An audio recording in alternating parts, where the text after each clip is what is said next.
Okay, this is the second video of the PS2 sensoring soldering right here.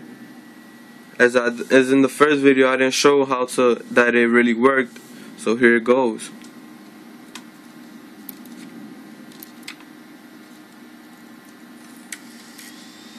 PS2 is working fine. Looking for CD.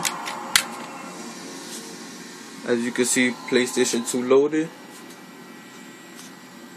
As you can see, it ain't loaded right now, but you can restart it.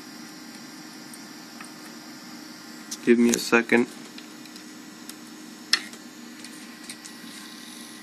And as you can see, PS2 is working fine. Got those two cables connected. Remember, 1 with 4 and 2 with 3. Going this side right here. This side. 1 with 4, 2 with 3, okay? And right here, look how it's working. PlayStation 2 working. I have Tokyo Extreme Racer, favorite PlayStation 2 CD. Alright, thank you.